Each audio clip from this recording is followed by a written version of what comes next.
To it. We are live. Everyone, we are live again. Dynasty Mirror Search for a Guru. Thank you so much for joining us this Tuesday evening. Kind of chilly here in Atlanta. It was warming up like spring was here. And then the temperature just dropped out of the blue. So, but it was definitely a t-shirt weather earlier today. I had to literally take off my sweatshirt and because I was hot. Then it just around 3-4 o'clock. I don't know what happened. It just started getting cold. So, guys, make sure you go to dynastymirror.com. Again, please go to dynastymirror.com. Make sure you like, share, and subscribe. Also, tour. We're going to Sierra Leone next month, leaving on the 19th, returning on the 29th. Also, too, if you're interested in citizenship, all right, if you can prove that you are connected to Sierra Leone via DNA, right? Either your maternal or paternal side to one of the tribes in Sierra Leone, you're eligible for citizenship. So I would definitely look into that. Go to Monuments and Relics, Sierra Leone, and check that out. Also, Patreon, become a monthly Patreon, patreon.com. Search for Uhuru. Again, patreon.com, search for Uhuru. And again, like, share, subscribe to the content, everybody. Tonight's topic, we're going to be discussing open conversation, general conversation. We'll take a couple calls in about 30 minutes as well. Things to consider when doing business in Africa. The ups, the downs, adversity, hurdles, mountains, also the allies that you gain as well. It's a mix of everything. So we're going to discuss that tonight. And on with us is Miss Mary Flowers. She's in LA, the LA area, Diamond Bar, right? Diamond Bar. All right. We were just discussing as far as what's going on there in regards to the pandemic. And, then we're going to, we're just having a general, because I used to live in LA. I moved in 2014. So here to Atlanta. Yeah. So I was in LA from 2008 to 2014, and then I left in 2014. Came back to the South, and I'm sure, like from my understanding, the amount of construction that took place after I left, like just in general, I probably wouldn't notice it when I came back. But I'm gonna try to get to LA this summer. I just hope that my favorite restaurants weren't closed down due to the pandemic. I got like 4 or 5 favorite spots that I'm actually gonna look up right now to see if they're open I'm just curious. I wonder if they're affected by the pandemic or not. So, Ms. Flowers, go ahead and introduce yourself. Go ahead. I was going to say, unfortunately, a lot of our favorite places have not survived the pandemic. So, I hope that they're able to come back later. So in LA, my favorite restaurants, one was Vito's Pizza on La Cienega by Beverly Hills Mall, Beverly Center. Then down the street from the Beverly Center was another one of my favorite restaurants called Barry's on 3rd. Then I had another spot called Barbarella, which is in Silver Lake. Then I had another spot called Chi Dynasty off of Hillhurst in Las Feliz. And then around it, to finish it off, my favorite breakfast spot was called Jumpin' Java Kitchen off of Ventura Boulevard in not Sherman Oaks, but I guess that'd be considered Studio City. Yeah, so those are my to go to restaurants, to go to eateries in La La Land. So Ms. Flowers, go ahead and introduce yourself and organization and we'll jump into it. Yes, I'm Mary Flowers. I'm the CEO of Global Green Development Group. We are an African-focused business consortium, and we specialize in 3 key sectors on the African continent, which is agriculture, infrastructure development, and energy, both oil and gas and power generation. Okay. we also, of course, focus in renewable energy, and we've actually developed a business where we're able to incorporate growing feedstocks in Africa that feed a refinery project here in the U.S. that were developed to produce renewable green diesel and renewable green jet fuel. So, so we're quite excited. Now, what made you want to get into the Africa space? And in particular, I think you're doing projects in Nigeria, correct? But what made you want to? Yeah, well, Nigeria, most people who know us will know that our base has been Nigeria for more than a quarter of a century now, more than 25 years. I'm a licensed professional, licensed general contractor here in the state of California. And for the past 30 years, we had focused on federal, state, municipal contracting. That afforded us the opportunity to get out and travel. And one thing I discovered early on as being an independent business is that to have staying power, you need to diversify. And so we had, I also was doing a dual role as a appointed by the U.S. Secretary of Commerce to be a district export council member. So it's an advisory group that advises the Department of Commerce on foreign trade. And so I forget, it's been a long time, I forget the year I was appointed, but I ended up, and they were 4-year terms, and I ended up serving for 16 years. And so I became somewhat of a trade expert, decided to use that skill and expertise for our business development efforts around the world. And so that got us, that gave us the courage, let's say, to invest some of the money we were making from our U.S. business into our goals of diversifying our business. Now, we had started all over the world, and we have traveled. I've traveled to 29 countries. And sometime back in the 90s, we actually visited Africa for the first time. It was a U.S. government trade mission to South Africa. And it became a personal interest of mine and my husband, Walton Flowers. So we traveled together and worked together, and we wanted to go back, and I guess when we first got together many moons ago, we used to joke when we were much younger that we always wanted to go to Africa. It was never about business. We always thought that we would go there for an African safari. So that was why we wanted to go to Africa when we were much younger. We never dreamed in our wildest dreams that here we are years later, and we've been to Africa multiple times. We've been to multiple countries. And when we started getting serious about it, go ahead. Ms. Flowers, not to cut you off, but yeah, I was picking up on that too. Like the sound is distorted, like it's staticky for some reason. Go ahead and say something again real quick. Can you hear? Is it clearer? Yeah, it's better now. Go ahead. I don't know what it was. It was getting staticky for some reason. We're kind of in a hilly area, and so the cell tower sometimes goes in and out. So. Okay. Go ahead. So anyway, after traveling to South Africa, we gained an interest, and so we decided to eventually take it serious. We wanted to go back as business people, and we decided to invest and diversify, start traveling there on our own. And so our next trips were to, there was a group, I think, in our office building here in Pomona, and they were from Nigeria.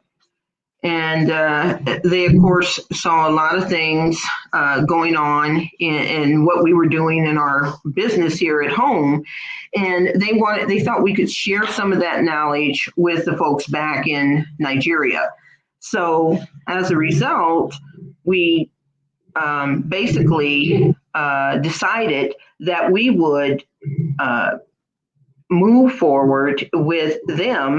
They at first, when they first came to us, it was quite funny. They said Nigeria, we like typical Americans, we actually decided that we didn't want to go to Nigeria, and when we were first invited by them, and so we kept putting them off. And then eventually they came and they said, "Look, Mr. and Mrs. Flowers, we don't want anything from you. We will invite you there, so you can see what it's like, And so we got the courage to go. And then, as you know, as what most people will discover when they travel to Africa, it's nothing like what they perceive or what they hear. I mean, there are true stories of civil unrest, things like that. But that's not all of Africa. Of course, you know that. There are many beautiful places in Africa. And a lot of people say, well, why did you choose Nigeria? And we thought, well, for us, I don't know, we kind of like walking on the edge.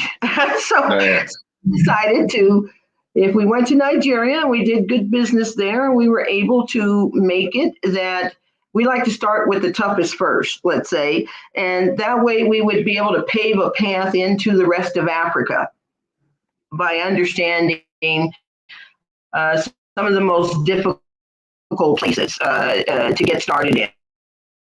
And so, here we are, more than 25 years later. It's doing it again just a little bit. Okay, go ahead and continue. Like, I don't know, it starts like static, like a sparking like noise. But go ahead and go ahead. I'm sorry about that. So, here we are now, some time later, and we've been able to do a number of things, and purely on our own efforts with our own development team. At some point, I think it was around 2013, when things started getting serious there, because for the first 10 years at least, we didn't see that it was investment worthy. It wasn't until Nigeria actually shrunk all their banks and reorganized that they started becoming more investment grade. And that's when we decided to jump in, and we were initially there under our construction company, and we decided to come back and get serious. So to bypass some of the barriers, let's say for a small business trying to navigate big waters, going to Africa, jumping in, we decided to create what's called a business consortium. And so we came back and incorporated the consortium, and we started attracting like-minded businesses to our consortium, because we went there as a construction company really to build a prefabricated housing, and we actually designed these prefabricated housing kits to sell as affordable housing there. That's what drove us there. But after getting there on ground and discovering the infrastructure issues and things like that, we realized that this was a huge uphill battle for us to get our housing to market if there's no mortgage programs, there's no infrastructure, nothing. So we decided that we needed to bring some bigger guns, and that's what gave us the idea, is to group into a business consortium, bring on business professionals, some small, some medium, as well as some very large establishments that had a common interest in doing business in Africa. And we shared different skill sets. Purposely, we intended it that way. But we could then, as a collective group, go in and actually do the things that we're promoting today, which is large-scale agriculture programs. In the agriculture space, we're we've created a social impact and economic development program around farming and farmers, and those farmers would grow both a dual crop system, a cash crop, so they have food security, and then we would teach them how to grow our energy crops.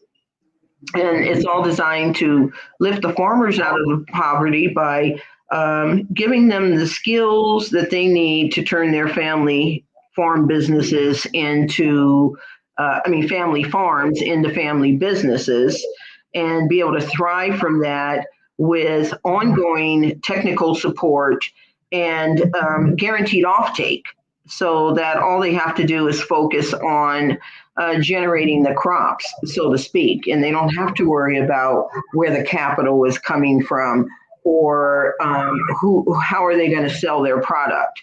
So that's all taken care of for them. So it's a game changer for farmers in many African nations.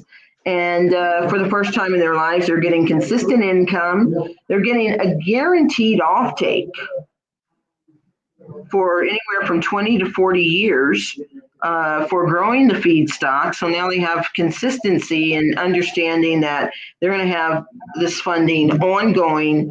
They can now plan in their communities and make changes in their communities, circulate their dollars. And so it's good for not just the farmers, but for the local governments.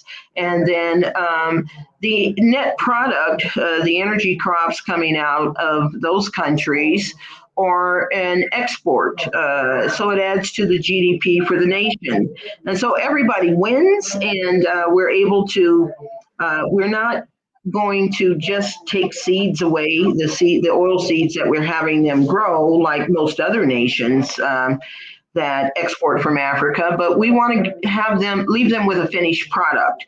So we're going to actually extract the oils in those different countries that we're participating in, and then ship the extracted oil back to the U.S. to major refineries that we are partnering with investors here to develop renewable diesel, which is a diesel grade diesel, green diesel, and a green jet fuel for the commercial airlines in the U.S. Department of Defense.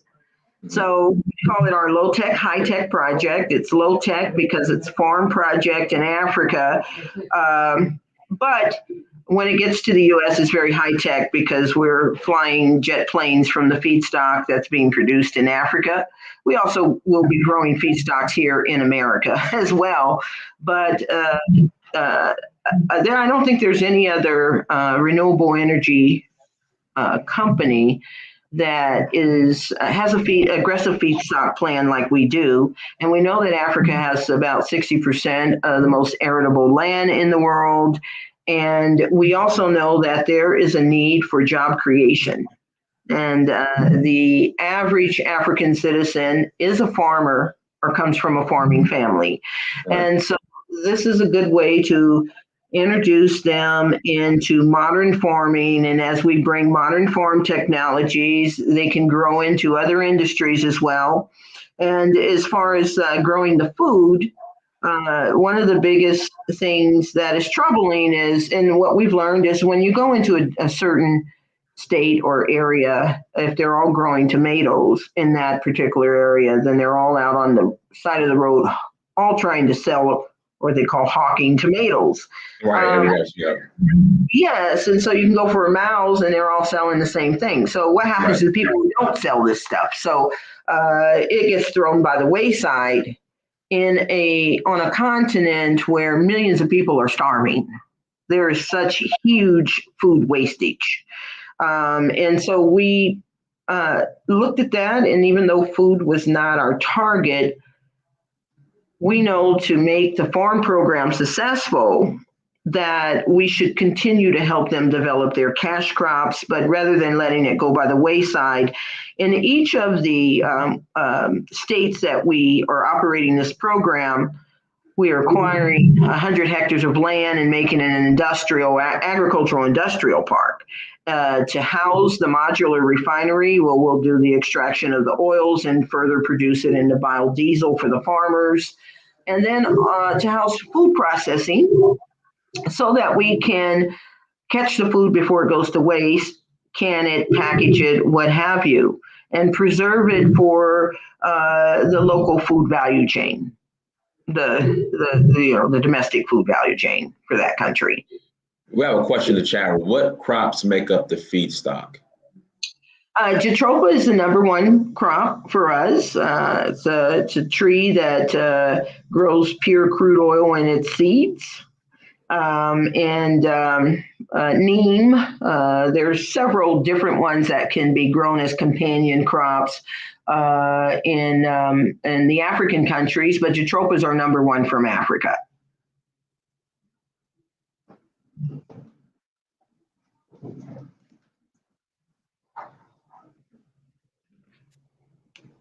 Are you there? Oh, there you are. Sorry about that. No, yeah, I wanted the TV in the other room was blasting, so I wanted to turn it down. So I want to go turn that down. Let's see here. So what, I forgot to ask you, what year did you first go to Nigeria? It was in the 90s. I think it was mid to late 90s. Mid to late 90s. How was it? Like, how was it when you stepped? Sorry, that was South Africa. Okay. We got to Nigeria in the later 90s. So how was it when you stepped foot out of Murtala Muhammad Airport and the city? Like, how was that? Like, you think it's a little startling now. You should have seen it back then. It was quite scary, actually.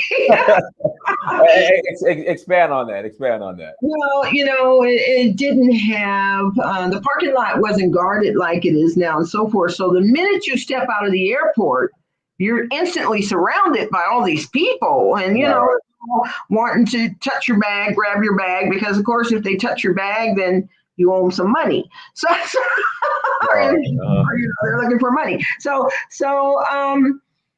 that was a first time experience. I mean, we had traveled all over the world. We never experienced anything quite like that getting out of an airport. So that was a little bit unnerving. I mean, now I just act like everyone else when I get to the airport. But I think that was probably the most shocking part of it. You have to also get used to and understand that you're in a third world environment. So you're not always going to have top tier accommodations, even if you're in a state that you go to what is considered their top of the line hotel, it may not be top of line to your standards. So you have to get used to all of those things. And but we're there for a mission and a purpose, and our goal, we're driven to both connect our people, when I say our people, African Americans, to the continent of Africa, as well as empower our African brothers and sisters. That's our whole focus for the Global Green Development Group. And we've gone as far as we were doing events in Los Angeles at the University of Southern California every year for a while, called the African Global Economic and Development Summit. And it's unfortunately that we had to stop, but we have gotten a lot of relations through those delegations that traveled here. And it's amazing that they were so engaged through that process that some of them now, every time there's a change of power in Africa, those speakers and participants that came to those events here in LA reach out to me and say, guess what? I'm in the power seat now. Are there projects we can do together? So you never know where your efforts will take you. In Nigeria, over all this time, we have a registered company there called Global Green Orufi Industries Limited. That company, we have acquired 100 hectares of land. We own that land outright, free and clear. It's the first of 300 hectares, and our goal is to develop an industrial, state-of-the-art industrial park. In the last, I'd say, few years, conditions haven't been favorable for that. So sometimes when you're doing business in Africa, it doesn't mean that you can't. You just have to make sure that the conditions are favorable and that you're doing it within the right timing of things. So that project, we're not actively working on right now, rather than we're trying to scale the agriculture project across not only Nigeria, but Cote d'Ivoire, Democratic Republic of Congo is one of our targets, as well as Ethiopia. So we're kind of now all over the map because our program is getting more recognition, and it's getting recognized before we go to some of the places that we're targeting to go. So it's kind of got us jumping. Okay. Guys, make sure you hit that like button again. Please hit that like button. And then also, if you'd like to call in and ask a question, email is ahuru@searchforahuru.com. ahuru@searchforahuru.com. Now, Miss Flowers, I think we first, connected because I did a video on the there was kind of like some African delegates were coming to LA, right, to they couldn't get their visas or something happened. I was critical about that. Like, what happened? What exactly happened? It was our last show, our last event of that nature, because it was in 2016 maybe, or 17? 2016. President Trump came into power, and we had all these delegations lined up to come. And the good thing about that event is the folks from Africa were flying here to engage with U.S. business people. And right. So they're spending their money to come an awful long way to trade with America. And right at the last minute, the visa suddenly got denied. And so the event started. It's usually a 3-day event, and the audience was fairly empty. And we just thought, well, maybe some people were late. And then it just happened to be the NRP. It was the NRP, one of the Washington news stations. Okay. NPR. One of the, I think it was NPR. They were in-house. Mm-hmm. And they started doing some research to see what was going on. They figured it out, too, that a lot of the visas had been blocked. Ambassador Diane Watson got up and actually did a small speech about it. And the next thing I know, the whole thing went viral. I mean, that speech and the denial of those visas went all over the world. We were on every news station. Folks in Africa were calling me. Folks in France were calling me. They were hearing it on their local news and their radio stations. So while it was designed to kind of shut out the attention of bringing Africans to America to do business, it actually backfired because it went viral around the world. Right. But nonetheless, after that, we decided that there would not be another one. Because we didn't want to have the same thing happen. There, as you well know, you plan events and you plan tours to Africa and things like that. These operations take a lot of work, a lot of time, dime, and effort to have, it just thrown by the wayside sometimes. So we decided that this is becoming political and bigger than us, and we decided to cancel the events. Wow. So you'll never do another one again? What I would most preferably do is to host it in Africa. And this time around, have African Americans come there. That might be a tall order. I was going to say, would you consider hosting it in Sierra Leone? Coming to Sierra Leone and doing it. That's what, we were hoping that, we could work with some of the African governments and have a different country hosted each year. Mm-hmm. It would certainly bring, my goal is instead of Africa going outside to Europe and abroad to other places to attract investment dollars, I really feel like they should have their own financial premier event on the continent and let the world come to them. So, and if they can, move that venue around from one country to the next year after year, it could be a really powerful thing, I think, both for the folks that are looking to attract investment, and it would teach the world to go to the place where you're thinking of investing and do your own discovery and learn more about what's real and what's not when it comes to Africa. Mhm. I'm all for helping out, coordinating, and getting into Sierra Leone. You just let me know what I need to do. That's great. I mean, we can plan for 2022. You just let me know. All right. Yeah, it takes a while. You know, you need at least a whole year to put together an event like that. But what my African brothers and sisters are showing us is that they enjoy learning through those kinds of events, and they're getting a lot from it. And they're having it's a event that's focused on them, and that's another reason that our agriculture program is being selected by many African governments, because there are plenty of farm programs like USAID, World Bank programs. But if you look at the statistics, those programs are not that successful. Okay, I'm gonna stop you right there, because our brother, Great African, who's a Liberian, was very high on USAID. Our US is USAID.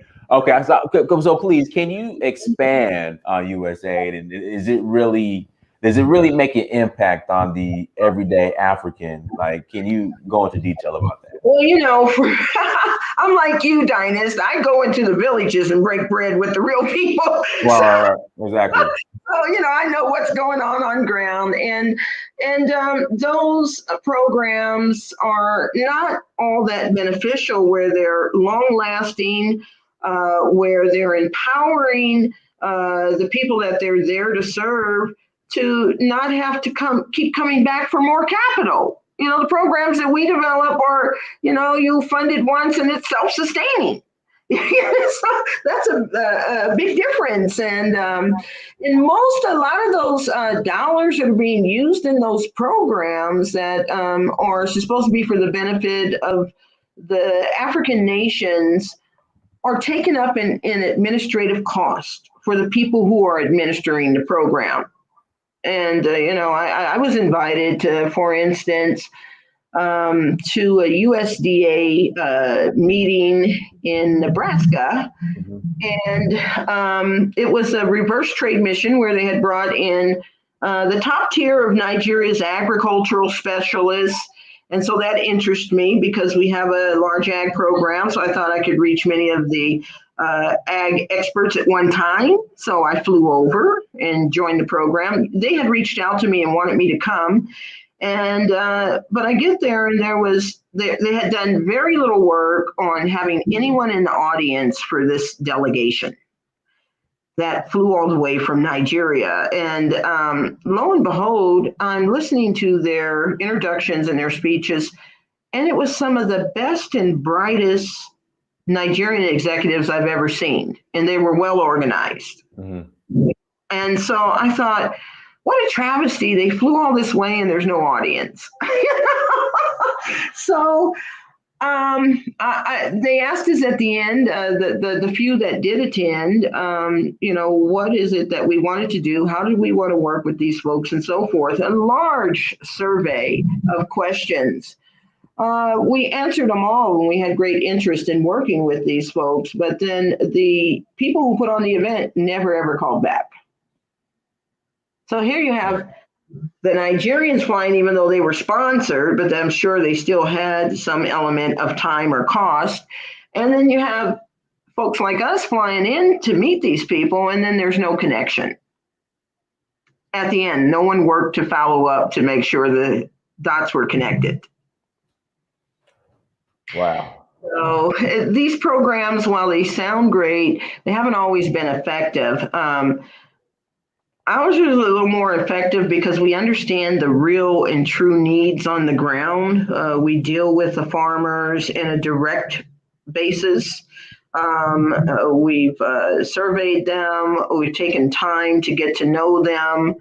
We've created relationships. So we listen to what their concerns are and what their adversities are. And then we try to create a better mousetrap that also insulates the farmers, and this is really important, from the elements of corruption that goes on in the countries, so that we can get, you know, a good agricultural policy in place and get everybody on the same page. And because things are so defragmented in many of these countries, that's why there is a lack of success. But it pains me when you look at Cote d'Ivoire, for instance, who is the capital of cocoa beans, or Nigeria, who is huge in growing cashews. And then you look at another continent or country like India, who is buying all of these things for small cost. The cost is so small that they're able to pick up these cashews or whatever other the commodities are, take them all the way to India, process them, and then sell them to the United States. So there is so much money left on the table by the Africans that they're not going to be able to grow their economies until some of these things get readdressed, and put in the proper perspective. I think Ghana said that that they're going to stop exporting cocoa. Then shout out to Shayna. She said Indians export cashews from Benin and Nigeria like crazy. I didn't know that. Wow. So it's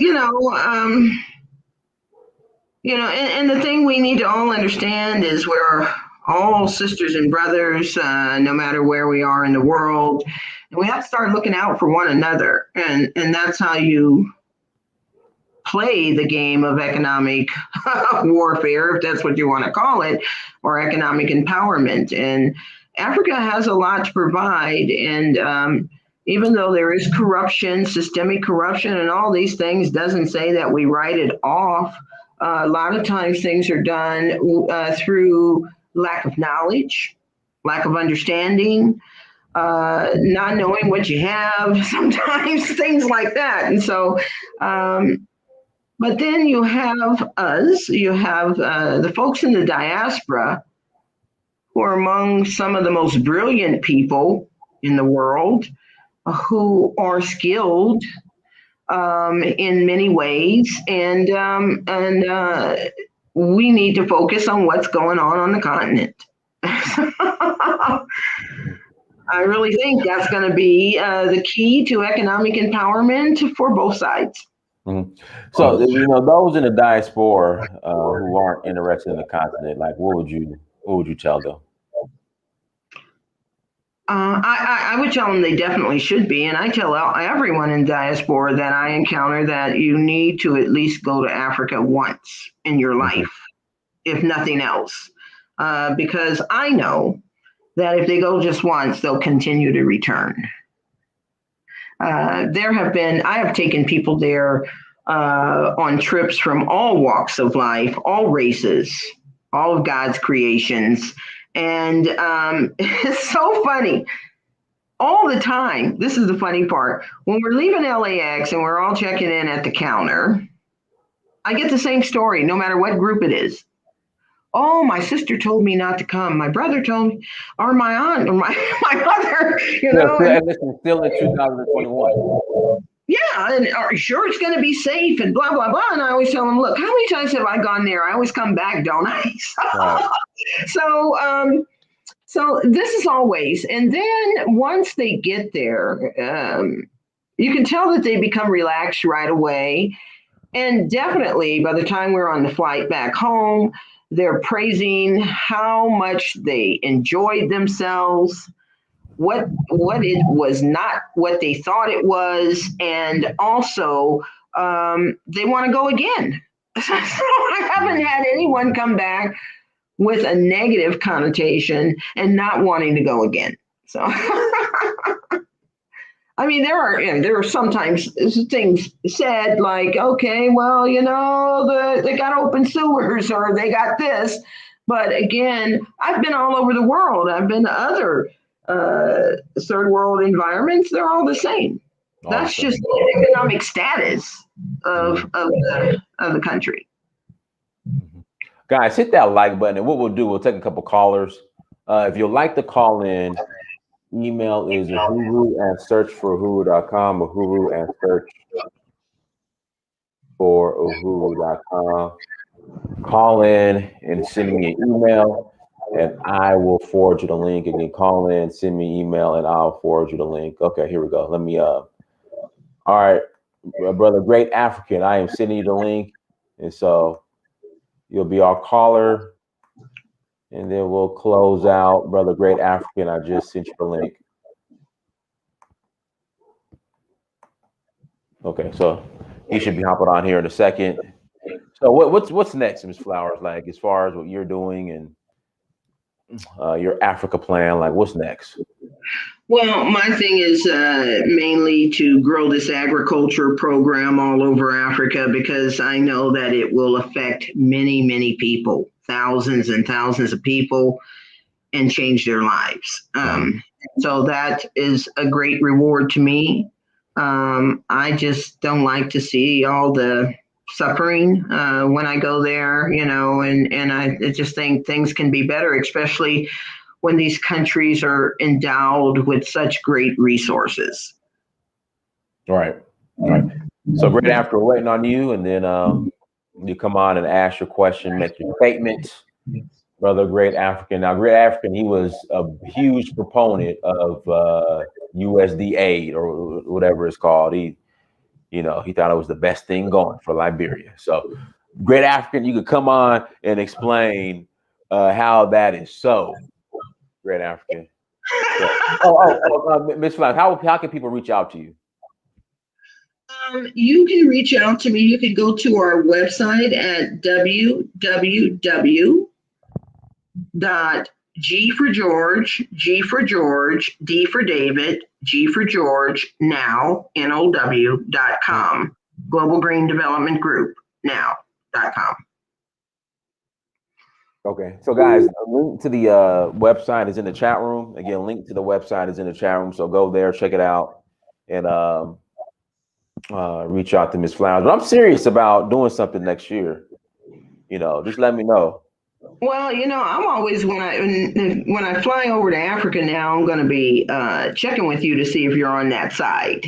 Our coming up trip will be to all three countries where we're working on right now, which is Nigeria, Cote d'Ivoire, and Democratic Republic of Congo.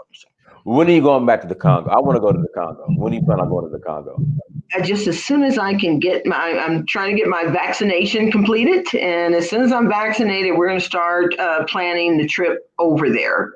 We've got some great things going on. I don't know if folks know, but the leadership in the Congo has changed. And it seems to be very positive starting out. And so Really? We really want to support that. We want to support any kind of positive change to a democratic state where people have the ability to make their choices and so forth. So we really want to support that government as long as that change is coming in strong. So if there's something we can do to help, we definitely want to. I've not been there, so I understand that it's a lot of open land for agriculture and so forth, and so I want to see them do well. Mm-hmm. Right after Go ahead, Ms. Brown. I said I'll let you know when I go. Okay, let me know, because I've been wanting to go to Congo. I know I'll probably be in Cote d'Ivoire sometime this year. I'll be in Nigeria in August. It's just I haven't been to DRC yet. James wants to know what is it that you liked about Nigeria? What did I like about Nigeria? Mm-hmm. Well, everybody says Nigerians are tough and this and that, but when you become somewhat one of them and they can trust you and things like that, they're some of the most humble people. Especially I enjoy working with the farm communities and those that don't have political aspirations and things like that. I mean, I've had people just, when we visit villages, they will give you whatever it is that they have. and we don't, of course, want to accept things that from them. You know, we don't want to hurt them in any kind of way, but you know, they are some nice people. So sometimes they get a bad rap. Unfortunately, the leadership over the past 10 years at least has not been really forthcoming, and so I'm praying for the folks in Nigeria. But one thing I've known and seen it over all the years is that whenever Nigeria gets in a tough spot, it comes out of it. So they may be in recession, they may have some tough issues to face right now, but typically they come out. We'll wait like another minute for Brother Great African. Let's see here. Well, anything else you'd like to share in closing? And we'll wait another minute for Great African to see if he comes on. Anything else you'd like to share in closing on this? I'd like to share with folks about your efforts as well. As I said, I follow you, I watch you. You're doing a great job at trying to educate folks and trying to get them to participate and come along. And I think if more people would be willing to do that, I think they'll find it of great benefit. It's very culturally enriching, as well as, you know, I don't know if you ever noticed this or people shared this with you, Dynas, but when we take African Americans to Nigeria or any African place for the first time, there's some kind of euphoric type feeling that comes over. And we've seen them express it in many different ways, but I was just wondering if that's just my experience when we No. When I first went in 2011, absolutely. Yeah. It still is. Like when I stepped foot off the plane, still is. Yeah. Men and women. I mean, we've had grown. We took one of our business partners. He's like, geez, almost 7 feet tall, and so he's already intimidating. They kept asking, was he my bodyguard? Yeah, but he gets there, and then he literally breaks down crying. Yeah. Right. And so the African brothers and sisters around are saying, what's wrong with him? And I found myself finding it hard to explain, but I knew what he was going through. So. Absolutely. Anyway. Great African, go ahead. And I'm going to grab my charger, but Great African, go ahead. Okay. Hey, hello, Miss Flowers. It's an honor to be on this call with you. I'm actually doing a project in Liberia. You know, we do palm oil. We produce palm oil. We produce a little bit of rice. So if you haven't considered Liberia, I want you to know that Liberia, number one, is probably the best place on the continent, and I'm being biased, as it relates to opportunity in agriculture. So, for example, our capital, Monrovia, gets more rain than any other capital city in the world. Really? Yes. And then when you talk about palm oil was actually what God decided to give mankind palm oil. He situated it in the Guinea Belt. The entire Republic of Liberia is within the Guinea Belt. So palm oil came out of the swamps of Liberia and then spread to the rest of the world. So if you go anywhere in Liberia, especially along the coast, the most dominant tree that you'll see in Liberia growing wild is oil palm trees. Mm-hmm. Okay, so it is it's the best in my view environment for palm. Why do I say palm? Palm oil is the most productive vegetable on the planet. You get about 600 gallons of oil per acre with palm oil. Yes. Mm-hmm. Jehovah probably comes in around 200 or so. 300. Okay. Yeah. So about half of the yield of palm. And so where Jehovah is okay is because some of the more arid areas can grow on terrible soil and places that are more dry. So there's some advantage of it. But just in terms of palm, or the most productive oil period is palm oil. And you could probably harvest enough in the wild if you mobilize people to villages to bring it to you, because it grows wild and it goes to waste. So I was going to say that. So when we looked at our feedstock choices, we went into primarily with jatropha because of the food versus fuel debate. And palm oil is an edible oil. So Correct. you look at that because you've got world intervention that kind of backs you up when you come to edibles, growing energy crops in on land when we should be growing food crops. I also argue to that point. And it's so funny that you brought this up right now, because just this morning I was talking with our project manager from here, and I said, I'm sorry about that. The modular units that we're going to use to extract the oil from the jatropha trees and then further process into biodiesel, we can also take palm oil. And the reason I'm saying that is because I know even in Nigeria, there are huge abandoned palm oil plantations that haven't been in operation for decades, yet they're there that can be tapped for resources. So of course, my guy, he's a scientist, and he's like, well, but you got to be careful because, and there is a rule that you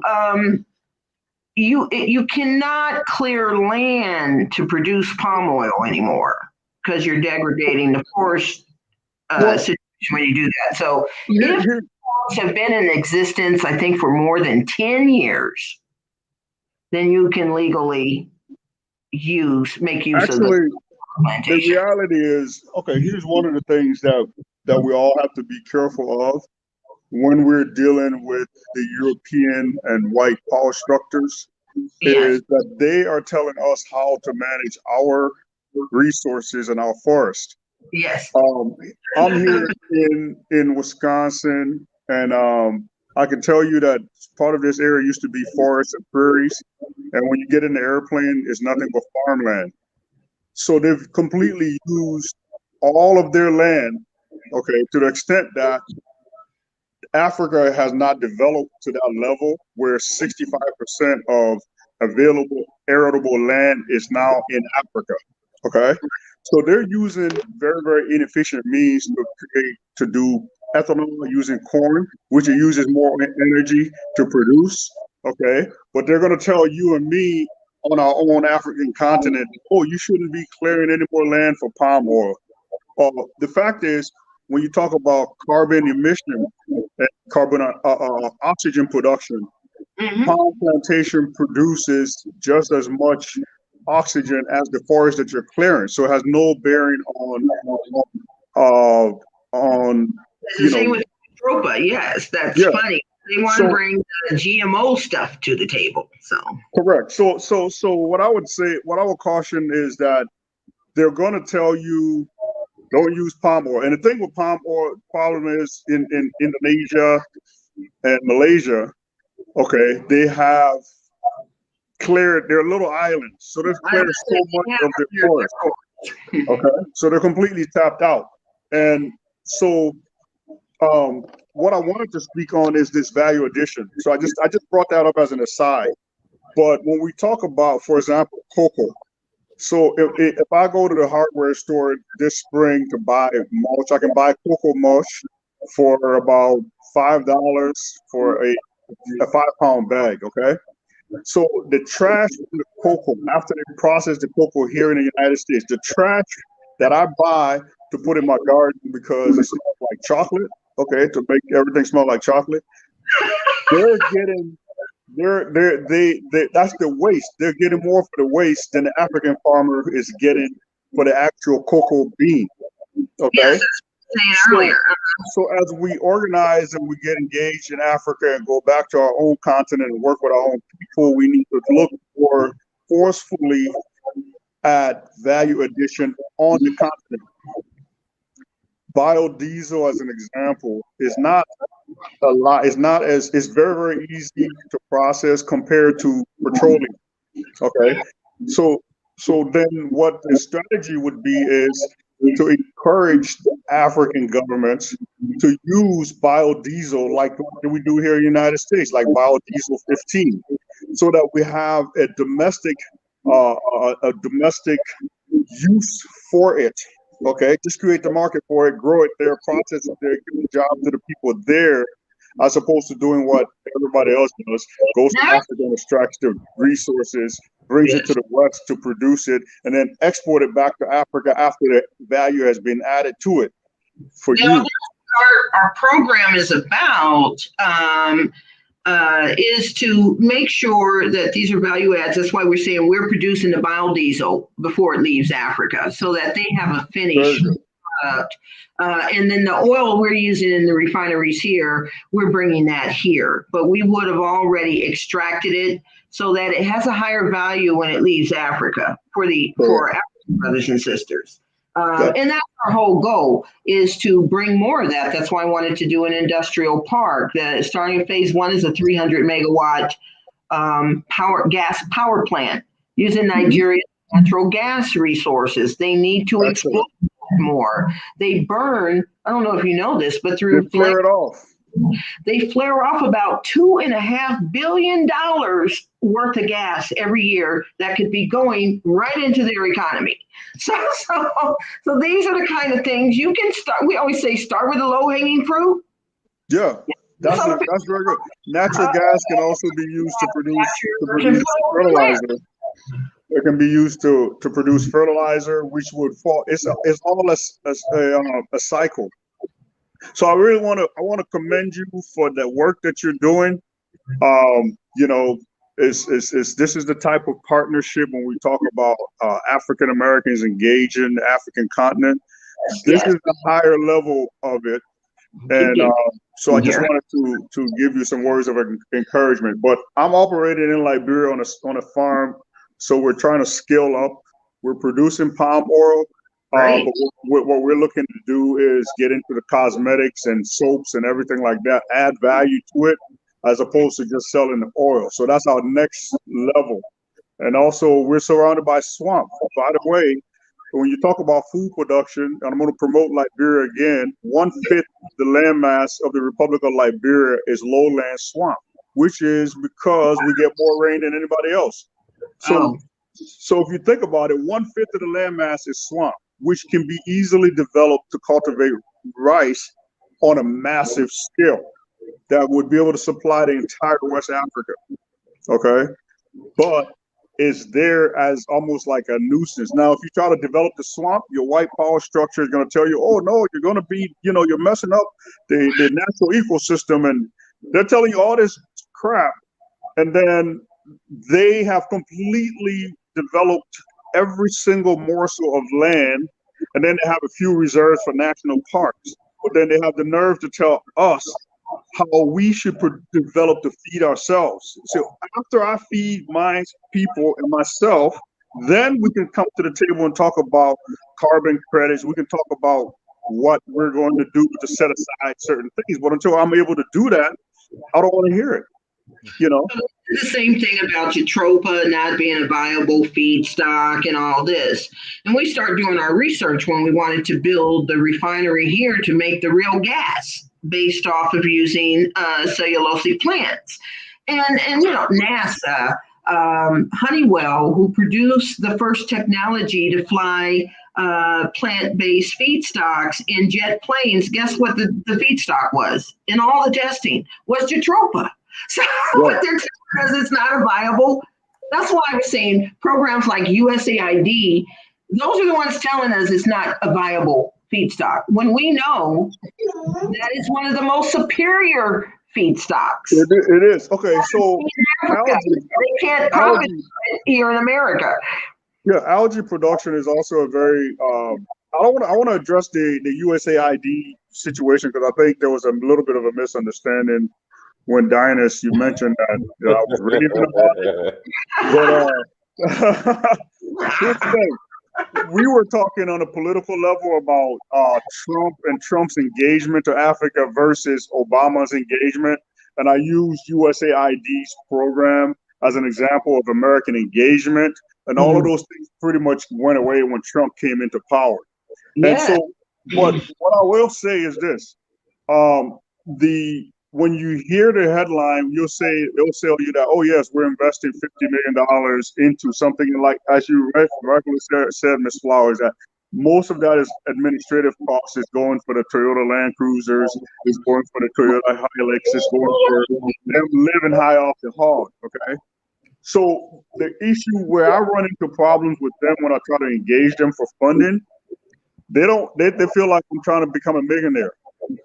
But what they don't realize is that if you scale things up, you organize the farmers, you organize people where they have a centralized processing area to bring their goods, then you're going to have less waste. Like a lot of the waste that you talked about earlier, about people everywhere here selling tomatoes. Well, if tomatoes grow well in that region, why not have a tomato piece? That's what. Right? Gives them a finished product as well. So correct. So the people grow what grows in wherever they are. But if you go to USAID and say, help me start up a tomato plant, a tomato paste factory, they're going to say, we're not trying to make millionaires. You all right? But if you tell them, hey, let's go ahead and I got a program where we can buy a goat, and maybe when they give it to a family and when they milk the goat, they might have a little bit of change to send their kids to school. They're all over that. They'll cash you out for a $25,000 grant and be happy about it. But $25 million, that's a whole different story. I mean, I've been there because we have the African desk in Washington, D.C. for many of these programs. And my problem over all the years has been, it's kind of like you get the feeling they're looking down their nose at you when you call to participate. And the first thing they'll say, well, oh, you want to do an agriculture program in Nigeria? Well, do you have experience for that? That's correct. Like the whole business plan and got African governments chasing me all over the world for a plan. You think I don't have experience at this? So, I get a little impatient with these things. So I just go out and find ways to bring my own resources to the table. And this may sound funny. Most of my international partners are not from the U.S. They're from other countries. Correct. We're bringing funding to the table for the agricultural program through places like the Afri-Exim Bank in Cairo. We wanted to do a hydropower project in Nigeria. The Nigerian government wants to spend several $1 billion on hydropower. They got a World Bank loan facility for it. And so, but we had to bring our partners from Turkey who are highly specialized in hydropower because the Turkey Exim Bank is willing to support before the U.S. Exim Bank. Yes. So one of the things on a political level, as far as lobbying for investments in Africa, we need to be able to pressurize our governments to have meaningful investments in Africa. Not just a charity case where, because this is you and I. Let's do for profit and provide access to the capital. Correct. Because they draw a paint a narrative on Africa as, let's get, like I said, I use the goat analogy. Let's buy a goat for an impoverished lady in a village where maybe, she can milk a goat. And the fact is, most Africans eat goats. They don't even milk goats. So why are we having a goat milking program? Okay. And I use that as an example of how out of touch they are. But the more we have engagement of Americans, specifically African Americans, who go and see their people as human beings and come up with real solutions, you shouldn't have to come and have to explain yourself 1 million times just to get $5. You know what I mean? So that's the other thing that we have to look at engagement. I've just got a warning about. Yeah, go ahead. It's almost like they're putting you on the beggar seat if you want to take advantage of these kinds of programs. And it seems so unfair when you see the ones that are getting funded who are creating huge wastage from our tax dollars because they waste me, pretty much. I remember going to the World Bank. So I went to Washington and I went to the World Bank and I met one of the World Bank directors for this very agricultural program. This was some years back. And I said, we have a way to lift folks out of poverty, but it's a two-way trade. I'm a trades professional. So I'm to where it's bilateral. Folks in Africa are benefiting, but so are we over here with the refineries from all this wonderful feedstock that we'll be getting and so forth. And so I went in and I talked to them. And as I'm approaching outside the World Bank offices, all over the ground is poverty written everywhere, all over the building and everything. And I'm thinking they're going to love this program because it is designed to end poverty. And so I went in there, and the first thing they said is, "Oh no, we don't finance Jutropa." Right, you don't, and that's why we have to self-finance on a smaller level, okay? And yeah, I'm on 5%, so I'm plugging my phone in. Okay. So, but yeah, I don't want to take up. I'm sorry. You have everyone getting into the renewable energy space. All of the petrochemical companies are now starting to do what we're doing, creating renewable jet fuel, and they're all scrambling for feedstock. Well, why can't you use the feedstock from Africa? Right. You see, these are the things that we have to look at. We have to almost self-fund, and then sometimes you have to have a good story for them. You know what I mean? Because back in the day, one of my professors basically broke it down to me. Say, hey, when you write these papers, you just gotta tell Whitey what you want to hear. Right. Because you gotta play the game, but at the same time, you have to be true to what it is. But I really like what you're doing. And I like where you're organizing. I mean, if possible, Dinas, if you can make that connection, because if anything, I can just be on the sideline watching and learning something from what you're doing, and it might have one or two ideas too. Well, it's not been easy, and we have been self-funding. The thing that blessed us is we had an active business here, and we were able to use the profits from that, which was a long gamble. So right now, I have a ton of money in Africa that I have not recouped because everything is going into the building process of everything. But we chose the long end game, right, intentionally, because those are the kinds of programs that stick. And we've done a number of training programs here. As a general contractor in Los Angeles, I've trained. I put up a statewide construction trades training program, training at-risk youth and ex-convicts. Many of those people that came to our classes and our courses look like me. Look like us. Okay. So it was really important. And, even then, I mean, I had fears. I was I'm a businesswoman. I'm not a nonprofit. I'm a for-profit business. And then all of a sudden, my daughter came to me one day, and I'll make it quick, but she said, "Mom, we had a good life from this construction business. You should give back to the community." And I said, "What?" I said, "Well, okay, what do you want me to do?" And she says, "Well, I went to this conference, and there's a grant where you can get, and you can train at-risk youth and ex-convicts." And I said, "What? Gangbangers and criminals? Me? That's not me." And No. But she was a young adult, and I said, if you can lead this, I'll write the grant because I have those kind of skills, and we'll get it, but you have to run it. Do all the outreach, do the whole program. So I was the executive director, and the only time I would see the guys is when I visited the classes that were in session, or if they got out of line, they would send them to my office. And at that point, I'd have to pour out, because the way the state of California was is like, we're going to give you this grant, and we're going to give you all this money to train all these individuals. But if you don't hit all the milestones at the end of the program, the grant will be revocable, and your company has to pay all the money back that we gave you. And so I said, nobody else was fool enough to take this grant but us. So we took it. But let me tell you, that's what got us on this mission with the Detropa Project and helping others. We had grown men coming back to us, hugging me and crying how we changed their lives. We took them from robbing and stealing and making petty crimes and in and out of jail because they had no opportunity to holding their hand and showing them some love, just a little love, standing by them. We helped them get their driver's licenses back, anything we could. And when they graduated, they stuck with the program. And now all of my guys are out there making above $50 an hour.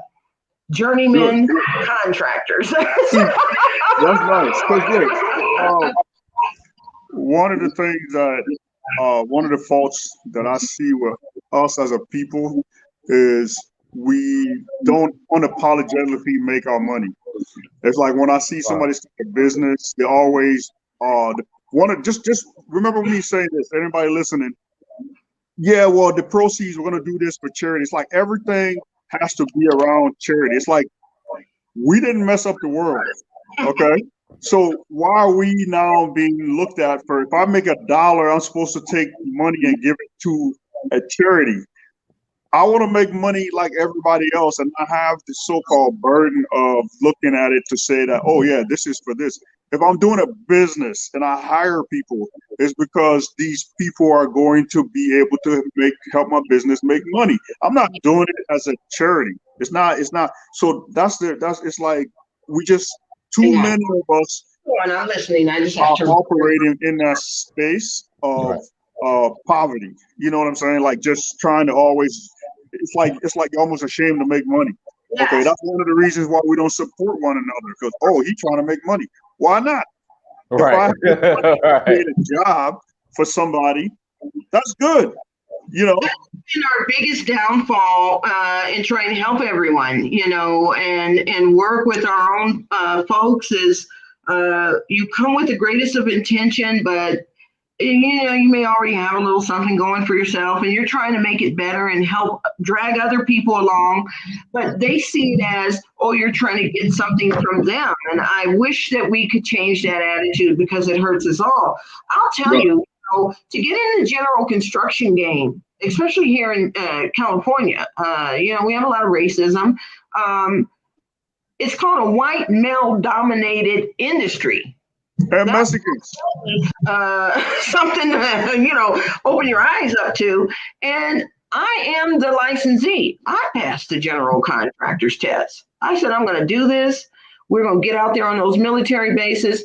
And it's only one other minority, African-American owned outfit that could get all the bonding and stuff. And so people used to come to my office, other black folks, and say, wow, you guys are doing so great. I want to do this. I want to be like you. And I'm like, well, you got to do hard work.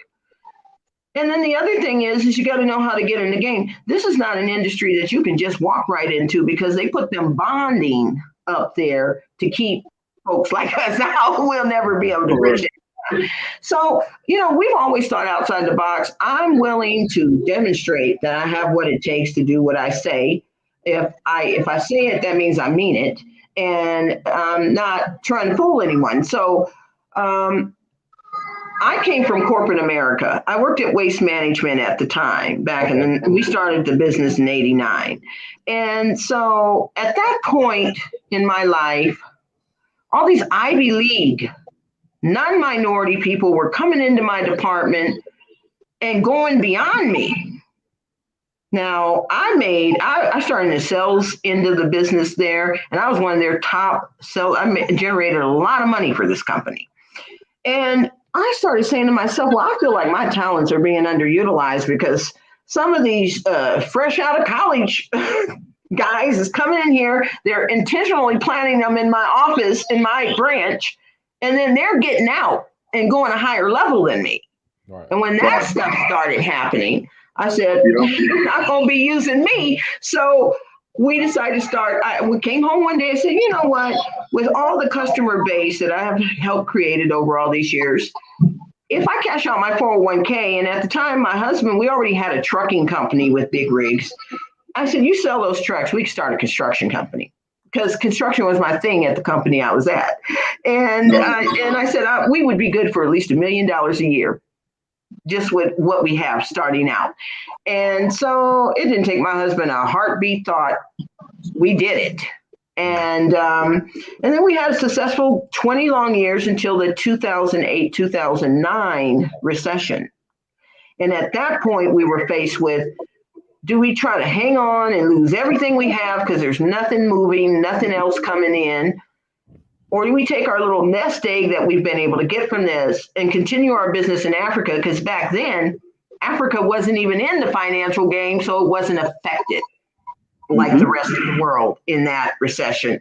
So we did the latter. We kept going in Africa while all this stuff was falling apart over here. And so, Africa has been good to us too, because it helped us through those trying times here in America as well. That's the reason I tell people you need to diversify. Don't keep your eggs all in one basket. Right. No. Yeah, so. Yeah, that's good. Good talk, guys. Yes, good talk. Hey. I'm listening. I'm listening. Like I'm absorbing all of this. I mean, I enjoy the conversation. So I'm like a fly on the wall. I'm a fly on the wall when the guests come on. I listen. This is my personal experience, so I'm no authority on anything, and I'm not endorsing anything. No, I would just. That I'm talking about. Just, trying to keep it real and, let folks understand that we can make it. I mean, we haven't had any special support. It's just been that my husband and myself have been very dedicated to trying to make that difference on the African continent. That's great. That's great. Yeah. So I'm gonna go on and sign off. I don't want to take up all the oxygen. It was really good talking. It's always great. So. All right. Yep. No, please. All right, Ms. Flowers, we'll go ahead and close out. Anything else you'd like to share in closing? No, it was, like I said, a very good discussion. I'm glad that you're bringing these opportunities for folks to be candid, and hopefully we can all achieve some success in the future. Absolutely. Everyone, thank you so much for joining. And one more time, where can people find you who want to reach out to you? www.ggdgnolw.com. Okay. So it's our company initials and now.com.